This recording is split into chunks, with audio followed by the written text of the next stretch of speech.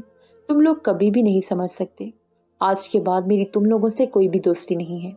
اور ہاں پلوشا، تم نے اگر اس معاملے میں پھپھو جان کو استعمال کیا نا تو پھر تمہارے لیے بالکل اچھا نہیں ہوگا۔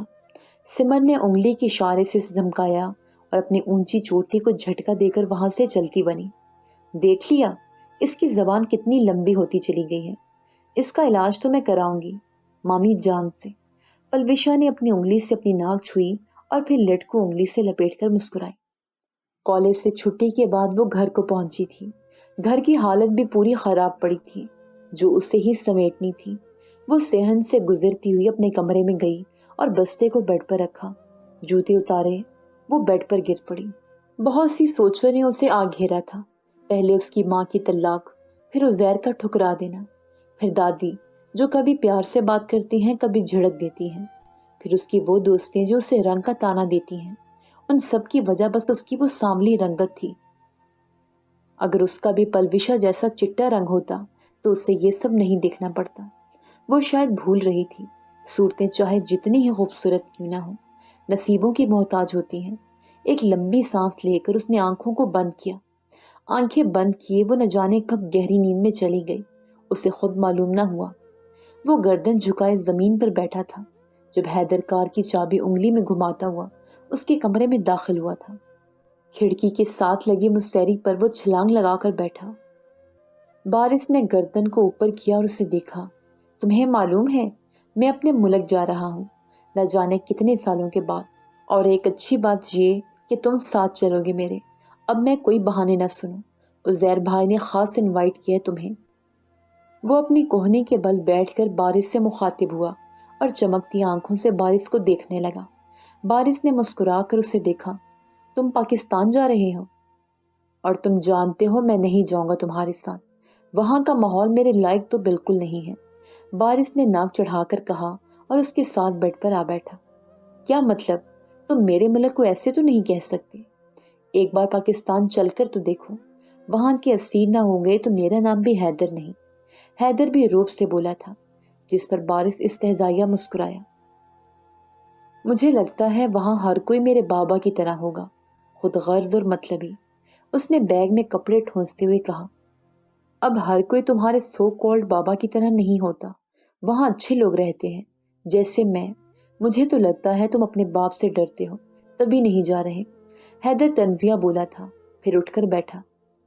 کھڑکی سے آتی روشنی اس کے نصف چہرے پر پڑ رہی تھی، جس سے اس کا آدھا چہرہ چمک رہا تھا اور بھوری آنکھیں واضح ہو رہی تھیں۔ گردن کا تل بھی صاف نظر آ رہا تھا۔ آدھے بال بھورے اور آدھے کالے لگ رہے تھے۔ کالی شرٹ اور جس پر بلو جینز ملبوس کیے وہ مسیری کے سرہانے سے ٹیک لگائے بیٹھا تھا اور بارش کی آنکھوں میں جھانک کر اس کے تاثرات سمجھنے کی کوشش کر رہا تھا۔ اگر تم ایسا سمجھتے ہو تو میں تمہیں پاکستان جا کر دکھاؤں گا، اور آئندہ یہ الفاظ منہ سے نکالے نا تو منہ الگ توڑوں گا اور دوستی الگ۔ وہ شہادت کی انگلی دکھاتا اسے دھمکا گیا تھا، لیکن حیدر کے چہرے پر فاتحانہ مسکراہٹ تھی۔ لڑکی کو دکھائیں، ایک عورت چائے کے سپ لیے کہہ رہی تھی۔ سامنے صوفے پر ایک لڑکی بیٹھی تھی۔ بیچ میز پر سموسے، چائے، بسکٹ اور دیگر لوازمات رکھے گئے تھے۔ سنگل صوفوں پر ایک نوجوان عام سی صورت کا لڑکا بیٹھا تھا اور ایک بوڑھا شخص بیٹھا تھا جو شاید اس لڑکے کے والد تھے۔ ہاں ہاں، ابھی بلاتی ہوں۔ نور، میری بچی ذرا ادھر تو آؤ۔ حسن آرا نے الماس کو آواز دی۔ ان کی آواز پر وہ کسی شو پیس کی طرح ان کے سامنے آئی، جو کچھ دیر بعد اس کی عزت کی دھجیاں اڑانے لگے تھے۔ نور نے ہلکا زرد رنگ کا جوڑا پہنا تھا، آدھے بالوں کو کیچر میں لگا کر باقی بال کھلے چھوڑے تھے۔ کاجل آنکھوں کی خوبصورتی کو مزید بڑھا رہا تھا، لیکن سامنے بیٹھے لوگ شاید اندھے تھے یا سفید رنگ پجاری تھے، انہیں صرف چٹے رنگ کی پڑی تھی۔ لڑکے نے نور کو دیکھا تو چائے منہ سے باہر نکل آئی۔ وہ دونوں عورتیں گھور گھور کر اسے دیکھ رہی تھیں۔ اس کا سر سے پاؤں تک جائزہ لینے کے بعد لڑکے کی ماں نے کہا، بہن کوئی خرابی تو نہیں ہے، مگر رنگ بہت ہی کوئی کالا ہے۔ ان کی بات پر نور اور حسن آرا کے چہرے کا رنگ فک ہوا۔ دونوں نے ایک دوسرے کو دیکھا۔ الماس کی آنکھوں میں آنسو جمع ہوئے تھے۔ آج پہلی بار حسن آرا کو اس کی شکل و صورت اور رنگ پر کہی گئی باتوں پر شرمندگی ہوئی تھی اور انہیں اپنی پوتی پر ترس آیا تھا۔ اس زہر سے منگنی ٹوٹنے کے بعد ہی ان کو نور کی رنگت سے پریشانی ہونے لگی تھی۔ احمد بھی اپنی بیٹی کے چہرے کو دیکھ چکا تھا۔ گردن جھکائے وہ کڑوے گھونٹ پینے لگا۔ بہن جی، آپ یہ کیا کہہ رہی ہیں؟ کالے گورے کا کیا فرق؟ انسان کی تو سیرت دیکھی جاتی ہے، حسن آرا نے مسکراتے ہوئے کہا اور بات سنبھالنے کی کوشش کی۔ مرد کی جیب میں پیسہ اور عورت کا گورا رنگ اسے انمول بناتا ہے۔ سیرت پر آج کل کوئی نہیں چلتا، اور دیکھتے ہوں گے لوگ سیرت۔ میں تو اپنے لاڈلے کے لیے کالی بہو لانے کا سوچ بھی نہیں سکتی۔ عورت نے اپنا پرس سامنے میز پر سے اٹھایا اور اٹھ کھڑی ہوئی۔ دادی بھی آپے سے باہر ہوئی تھی۔ جا جا، ایسے کون سے تیرے بیٹے میں سرخاب کے پر لگے ہیں جو ہم رشتے کے لیے ترسیں گے؟ پہلی فرصت میں یہاں سے دفع ہو جا۔ اے احمد، جا ان کو دھکے دے کر گھر سے نکال، ناشتہ ٹھونسنے آتے ہیں بس یہ لوگ۔ دادی نے ہاتھ کے اشارے سے ان کو جانے کا کہا اور نور کو اپنے گلے سے لگا لیا تو وہ بت بنی دادی سے جا ٹکرائی تھی۔ آنسو تھے کہ آنکھوں سے باہر نہیں آئے تھے، جیسے اسے کوئی فرق ہی نہ پڑا ہو ان کی باتوں کا، یا پھر وہ عادی تھی ان سب باتوں کی۔ احمد نے انہیں گھر کے دروازے تک لا کھڑا کیا۔ جب لوگوں کے دل بدصورت ہوں تو انہیں کوئی خوبصورتی دکھتی نہیں ہے۔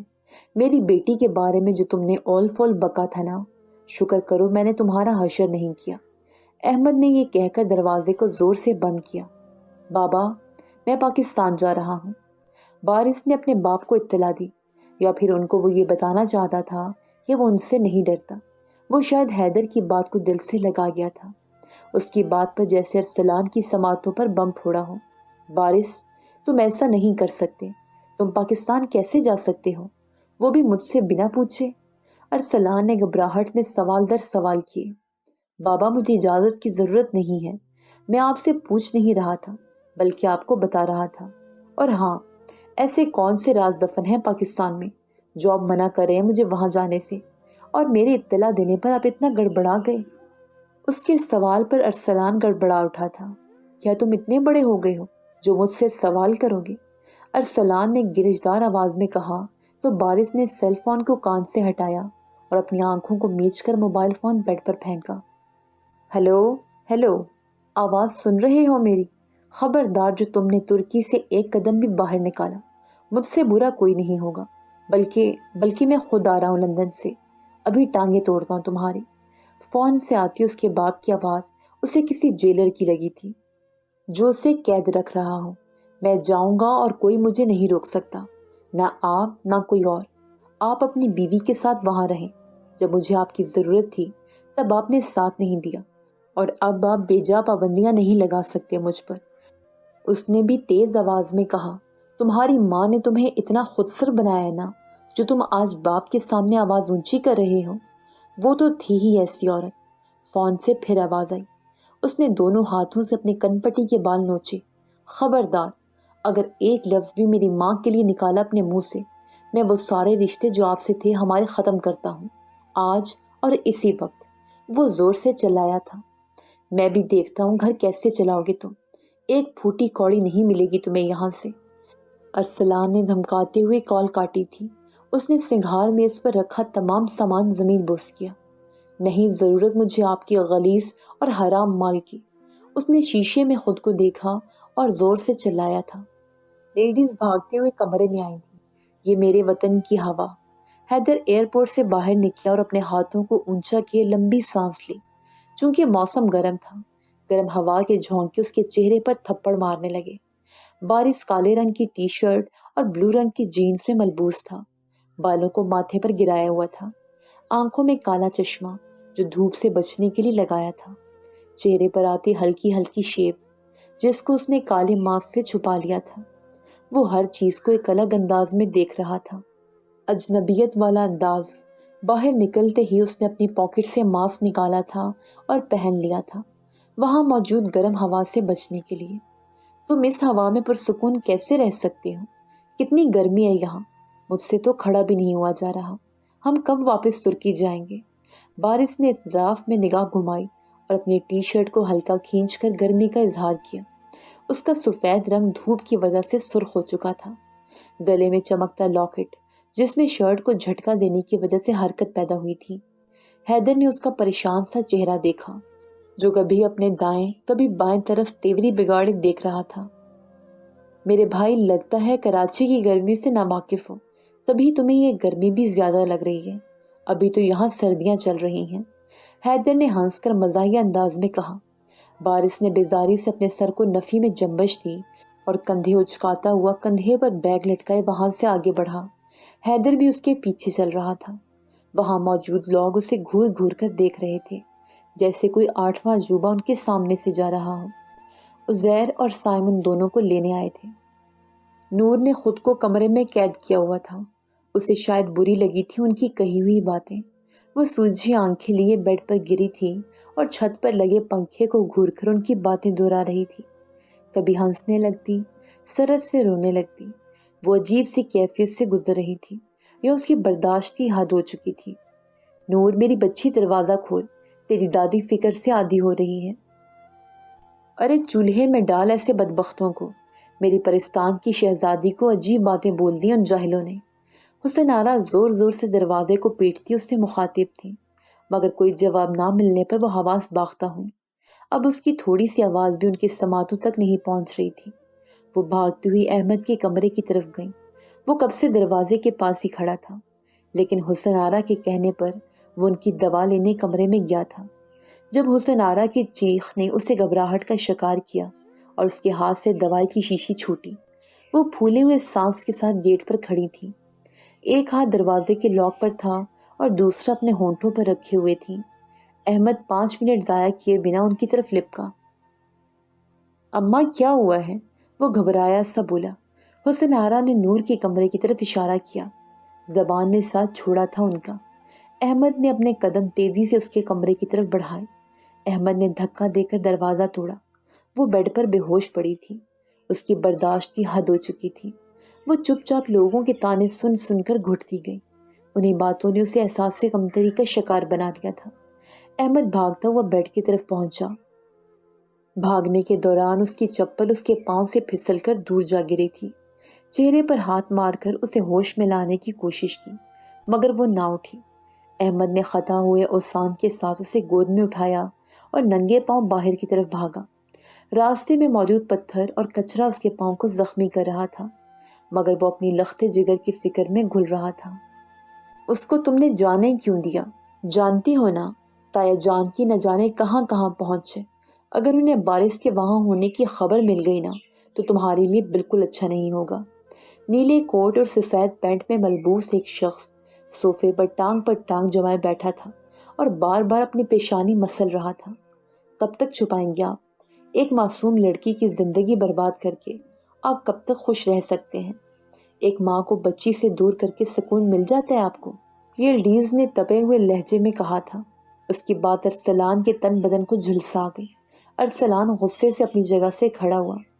تم جتنی خودزر اور بد زبان ہو، اس سے کئی گنا زیادہ تم نے اپنے بیٹے کو یہ تربیت دی ہے۔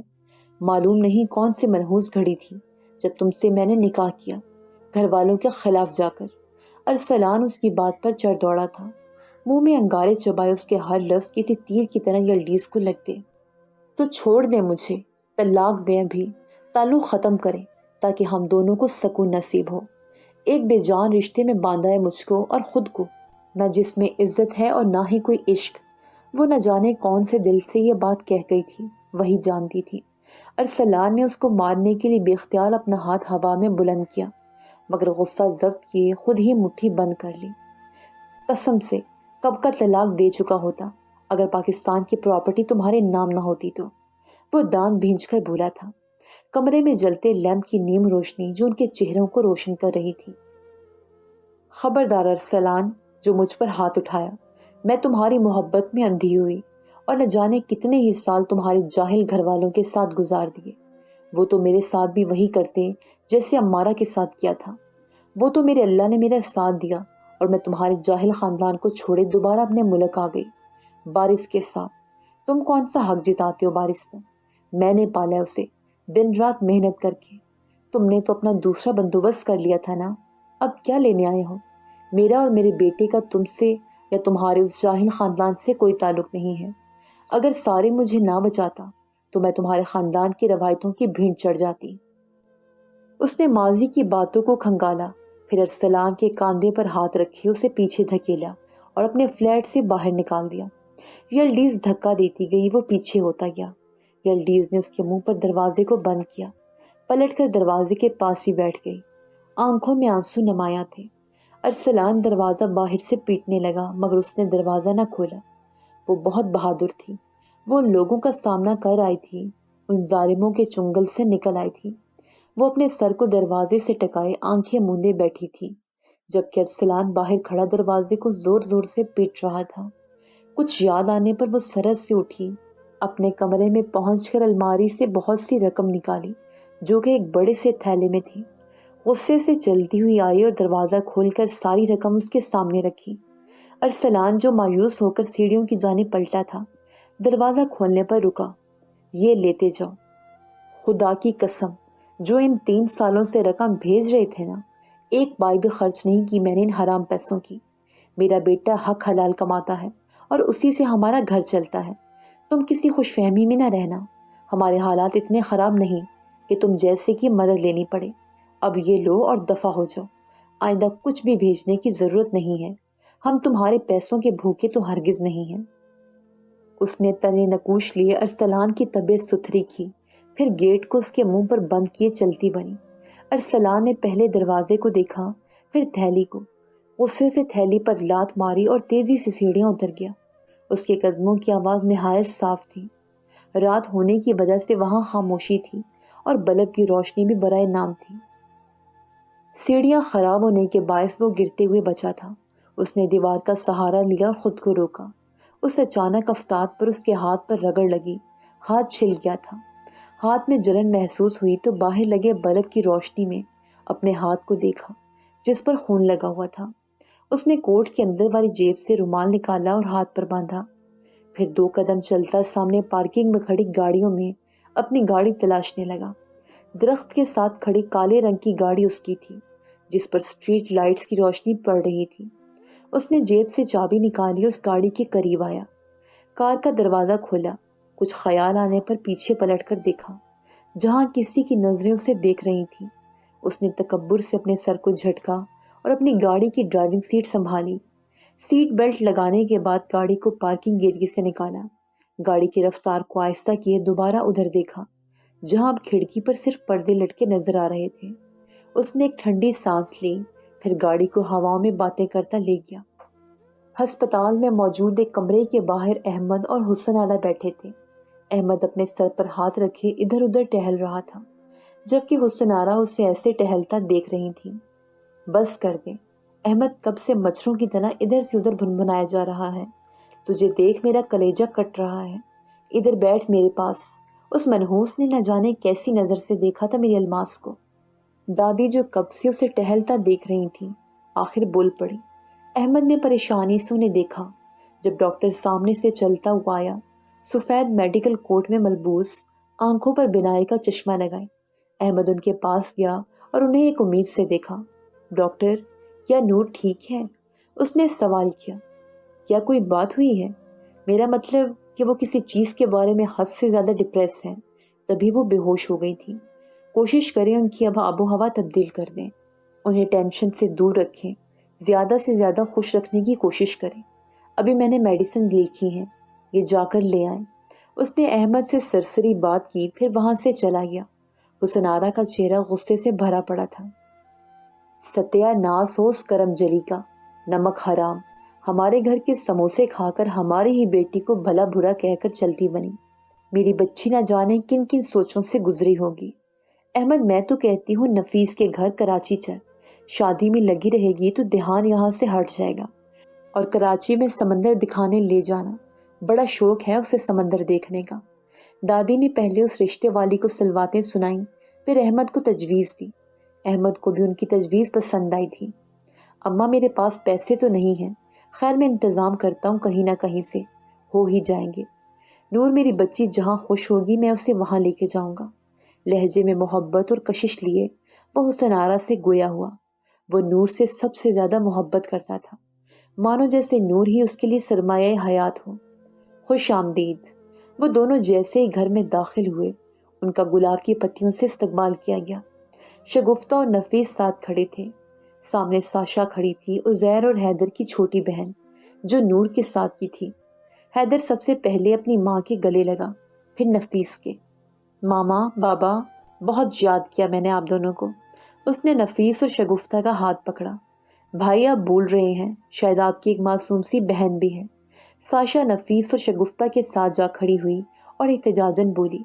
بالوں میں ہیئر بینڈ لگائے بال کھولے گئے تھے، آنکھوں پر بینائی کا چشمہ لگا ہوا تھا۔ دبلی پتلی نازک سے نقشے والی ساشا اس کے سامنے کھڑی تھی، جس نے رنگ برنگے پھولوں والے پرنٹ کی قمیض زیبتن کی ہوئی تھی۔ حیدر نے اس کے سر پر ہاتھ پھیرا معصومیت سے، پھر اس کے بال زور سے کھینچے، جس پر وہ چیخی۔ بابا دیکھے نا، بھائی نہیں سدھرے، میرے بال، وہ بیچارگی سے بولی تھی۔ نفیس نے حیدر کے کاندھے پر چپت لگائی اور ساشا کو اپنے ساتھ لگایا۔ حیدر بھی مسکرایا تھا، وہ بھی نفیس کے گلے لگا، جبکہ بارش بلیک ماسک لگائے، ایک ہاتھ کمر پر رکھے اور ایک ہاتھ سے بیگ پکڑے بیزاری سے وہاں موجود چیزوں کو دیکھ رہا تھا۔ وہ لوگ باہر صحن سے اندر کمرے میں آئے۔ صحن کے شروع میں ہی بڑا سا ڈرائنگ روم تھا۔ وہ سب ادھر بیٹھے، جبکہ باہر سب بھی باہر کھڑا تھا۔ بیٹا، کس آدم بیزار کو اٹھا لائے ہو ساتھ؟ اس کے تو مزاج ہی نہیں مل رہے۔ بندہ سلام دعا کرتا ہے، سب کے ساتھ گھل مل کر بیٹھتا ہے، یہ تو ایک اینٹ کی مسجد بنائے، باہر صحن میں ہی اپنا بوریا بستر لیے کھڑا ہے، نمونہ۔ شگفتہ نے ٹھیک سے اسے باتیں سنائی، یہ جانے بغیر کہ وہ بھی اردو زبان بولتا ہے۔ حیدر نے کھانس کر انہیں چپ کروانا چاہا، مگر شگفتہ کی تو گاڑی بند ہونے کا نام ہی نہیں لے رہی تھی۔ حیدر نے دائیں آئی برو مس لی اور اپنے دانت بھینچے، دھیرے سے کہنے لگا، امی، اسے اردو آتی ہے، خدا کے لیے چپ کر جائیں، کیوں بیچارے کو سلواتیں سنا رہی ہیں؟ اس کے دھیرے کہے لفظ شگفتہ کو کسی پتھر کی طرح لگے۔ وہ زبردستی مسکرائی۔ صحن میں موجود کھڑکی سے انہیں ہی دیکھ رہا تھا، کبھی ایک نظر فون پر ڈال لیتا۔ وہ حیدر کا انتظار کر رہا تھا۔ ایک اچھی بات یہ ہوئی اس نے شگفتہ کی کئی باتیں سنی نہیں تھیں۔ بیٹا باہر کیوں کھڑے ہو، اندر آؤ، اگر تھک گئے ہو تو میں تمہیں روم دکھا دیتی ہوں، تمہارا وہیں فریش ہو جاؤ، مرضی ہے تمہاری۔ وہ گلا کھنکار کر شرمندگی اپنی آواز میں لیے بارش سے مخاطب ہوئی تھی۔ No thanks aunty, second option is best. اس نے اپنے فون پر چلتی انگلیاں روک کر ان کی بات کا جواب دیا۔ آؤ میں تمہیں تمہارے کمرے تک چھوڑا۔ حیدر صوفے پر سے اٹھا اور باہر صحن میں موجود بارش کے پاس گیا۔ تھینکس گاڈ تمہیں یاد آیا کہ میں بھی ساتھ آیا ہوں۔ بارش نے اسے طنز کیا، جس پر وہ مسکرایا۔ تم بھی تو نئی نویلی دلہن کی طرح شرما رہے ہو، اب چلو۔ حیدر نے بارش کا سوٹ کیس اٹھایا اور گیسٹ روم کی جانب بڑھا، جس کا راستہ صحن میں موجود لوہے کی سیڑھیوں سے گزرتا تھا۔ وہ دونوں سیڑھیاں چڑھتے گھر کے اوپری حصے میں پہنچے۔ حیدر اسے تیسرے نمبر والے کمرے میں لے کر آیا تھا۔ وہاں موجود فرنیچر بہت ہی خوبصورت تھا۔ ایک چھوٹی سی الماری جو سنگھار میز کے ساتھ رکھی تھی، جبکہ بیڈ ونڈو کے سامنے تھا۔ ونڈو پر پردے ڈالے گئے تھے تاکہ دھوپ کمرے میں نہ آئے۔ بارش کمرے میں داخل ہوا، اپنا ماسک اتار کر سنگھار میز پر رکھا، پھر بیڈ پر بیٹھ کر اپنے جوتے اتارے، اور کبھی کبھی وہ ایک نظر سامنے کھڑے حیدر پر بھی ڈال لیتا۔ تم فریش ہو جاؤ، پھر تھوڑی دیر آرام کر لینا، یہ اے سی کا ریموٹ ہے، تمہیں گرمی زیادہ لگتی ہے، جب دل چاہے آن کر لینا، اور کسی بھی چیز کی ضرورت ہو تو بس ایک کال کر لینا، میں حاضر۔ اس نے بارش کو ہدایت دی، پھر دوبارہ نیچے چلا گیا۔ بارش نے دروازے کو اچھی طرح لاک کیا، پھر سوٹ کیس سے کپڑے نکال کر فریش ہونے چلا گیا۔ نفیس اور شگفتہ کے حالات تبدیل ہوئے تھے۔ اللہ نے انہیں اپنی نعمتوں سے نوازا تھا، لیکن کہتے ہیں نا، پیسہ اچھے اچھوں کو بدل دیتا ہے۔ نفیس نے عزیر پر الماس کے ساتھ منگنی رکھنے کا دباؤ ڈالا، مگر شگفتہ کی شہ نے اسے اپنے فیصلے پر ثابت قدم رہنے دیا، اور آخر اس کے الماس سے منگنی ٹوٹ گئی۔ شگفتہ کا ماننا تھا کہ احمد اور نور ان کے سٹیٹس کی نہیں ہیں، تبھی ان میں رشتہ نہ ہو۔ اب وہ اپنے جیسے لوگوں میں رشتہ کیے امیر بہو لا رہی تھی۔ کیا ضرورت تھی اتنا دباؤ اپنے ننھے سے دماغ پر لینے کی؟ میں اور احمد تھے نہ سوچنے کے لیے۔ وہ گھر آ چکے تھے۔ نور اپنے بستر پر لیٹی دوبارہ سوچوں میں گم تھی، جبکہ دادی اس سے خود باتیں کرتی اور خود ہی جواب دے دیتی۔ وہ خاموش سی لیٹی ہوئی تھی، ان کی باتوں کو لاشعوری طور پر سن رہی تھی۔ اے نور، کب سے میں بک بک کیے جا رہی ہوں، مجال جو ایک بات کا بھی جواب دیا تو نے مجھے۔ دادی کو جب اس بات کا احساس ہوا تو نور کو بھی جتایا، وہ جو کسی غیر مرئی نکتے کو گھور رہی تھی۔ ان کے شکوے پر ہوش میں آئی، پھر لمبی سانس لی۔ چند ساتوں کے بعد اس میں بولنے کی ہمت پیدا ہوئی۔ ہم کراچی کیوں جا رہے ہیں؟ اس نے دھیمے سے سوال کیا۔ زبان سوکھ کر کانٹا ہو چکی تھی۔ اس کے سوال پر دادی نے مسرت بھری نگاہ سے اسے دیکھا۔ تجھے سمندر دیکھنے کا شوق تھا نا؟ تیرا باپ تجھے سمندر دکھانے لے کر جا رہا ہے۔ انہوں نے بات گھمائی۔ اگر وہ کہتی کہ ہم نفیس کے گھر جا رہے ہیں تو وہ کبھی نہ مانتی۔ نور نے بیزاری سے سر کو پھیرا۔ میری بچی اداس نہ ہو۔ کیوں اداس ہو رہی ہے؟ نہ جانے کتنی ہی لڑکیوں کے ساتھ ایسا ہوتا ہے۔ چھوڑ، دفع کر۔ اب دادی تھوڑی سنجیدگی سے اس کے گال پر ہاتھ رکھے کہہ رہی تھی۔ وہ دادی کا اسے کہنا اس کے بند آنسوں پر دوبارہ روانی لے آیا۔ رو نہیں میری بچی، جو بولے گی وہ کروں گی۔ وہ تو مانگ رہی تھی نا ٹچ موبائل، دلا دوں گی تجھے۔ شمی کل ہی کمیٹی کے پیسے دے کے گئی ہے مجھے۔ دادی نے اسے لالچ دی، مگر اس نے سر کو نفی میں جنبش دی۔ فون نہیں چاہیے دادی، بس وعدہ چاہیے۔ اس نے روتے ہوئے اپنی بات رکھی تھی۔ بول میری بچی، ہر وعدہ پورا کر دوں گی، بول تو صحیح۔ دادی نے اس کی بات پر حامی بھر لی تھی۔ وہ دادی کو گلے لگائے اپنا شکوہ کر رہی تھی۔ دادی، آئندہ میں کسی بھی شخص کے سامنے نہیں جاؤں گی، بھیڑ بکریوں کی طرح کہ وہ میرا جائزہ لیں۔ اگر پسند آیا تو ٹھیک، ورنہ ایسے دھتکار دیں۔ میں آئندہ کسی رشتے والے کے سامنے چائے کی ٹرے لے کر نہیں جاؤں گی۔ اگر شادی ہونی ہوگی تو ہو جائے گی، لیکن اب میں کوئی ایسی حرکت نہیں کروں گی جس سے میری عزت نفس مجروح ہو۔ اس نے اپنے دل کا غبار باہر نکالا۔ حسن آرا اس کے بالوں پر پیار سے ہاتھ پھیر رہی تھی۔ اس کی بات نے انہیں پریشان ضرور کیا تھا، مگر وہ جانتی تھی یہ صرف وقتی غصہ تھا اس کا۔ ہاں پکا وعدہ، اب کوئی منحوس مارا تجھے نہیں دیکھنے آئے گا۔ جو نصیب میں ہوگا وہ چل کر تیرے پاس آئے گا۔ حسن آرا اس کی باتوں سے متفق تھی، مگر احمد باہر کھڑا اپنی بیٹی کے لیے آنسو بہا رہا تھا۔ نہ جانے کیا ہے جو اس کے نصیب میں لکھا تھا۔ اب میں کراچی کے لیے تیرا بیگ تیار کرتی ہوں، ٹھیک ہے؟ وہ یہ کہہ کر لکڑی کے مسیری سے کھڑی ہوئی، جو نہایت ہی کوئی خستہ حال تھی۔ دادی، نفیس تایا کے گھر بھی چلیں گے عزیر کی شادی میں؟ نور نے جیسے ان کی خواہش ہی پوری کر دی ہو۔ وہ خوشی سے پلٹی۔ ہاں ضرور ہم چلیں گے، میں ابھی احمد سے کہہ دیتی ہوں۔ دادی نے فیصلہ کیا اور دروازے سے باہر گئی، جبکہ وہ اپنا سر بیڈ سے ٹکائے آنکھیں موندے لیٹ گئی۔ وہ خود میں ایک سکون سی کیفیت محسوس کر رہی تھی، جیسی ساری سوچوں کو اس نے اپنے ایک فیصلے سے باہر لپٹا ہو۔ ریلوے اسٹیشن میں موجود چہل پہل میں وہ خود کو اکیلا محسوس کر رہی تھی۔ کراچی جیسے بڑے شہر میں وہ آئی تھی۔ اس کے عقب میں ساکت ہوئی ریل گاڑی، جس کے دروازے سے لوگوں کی کثیر تعداد ہجوم لگائے وہاں موجود تھی۔ مسافر اپنی منزل پر پہنچ کر خوش تھے، سب اپنے سامان کو اتارنے میں مصروف تھے۔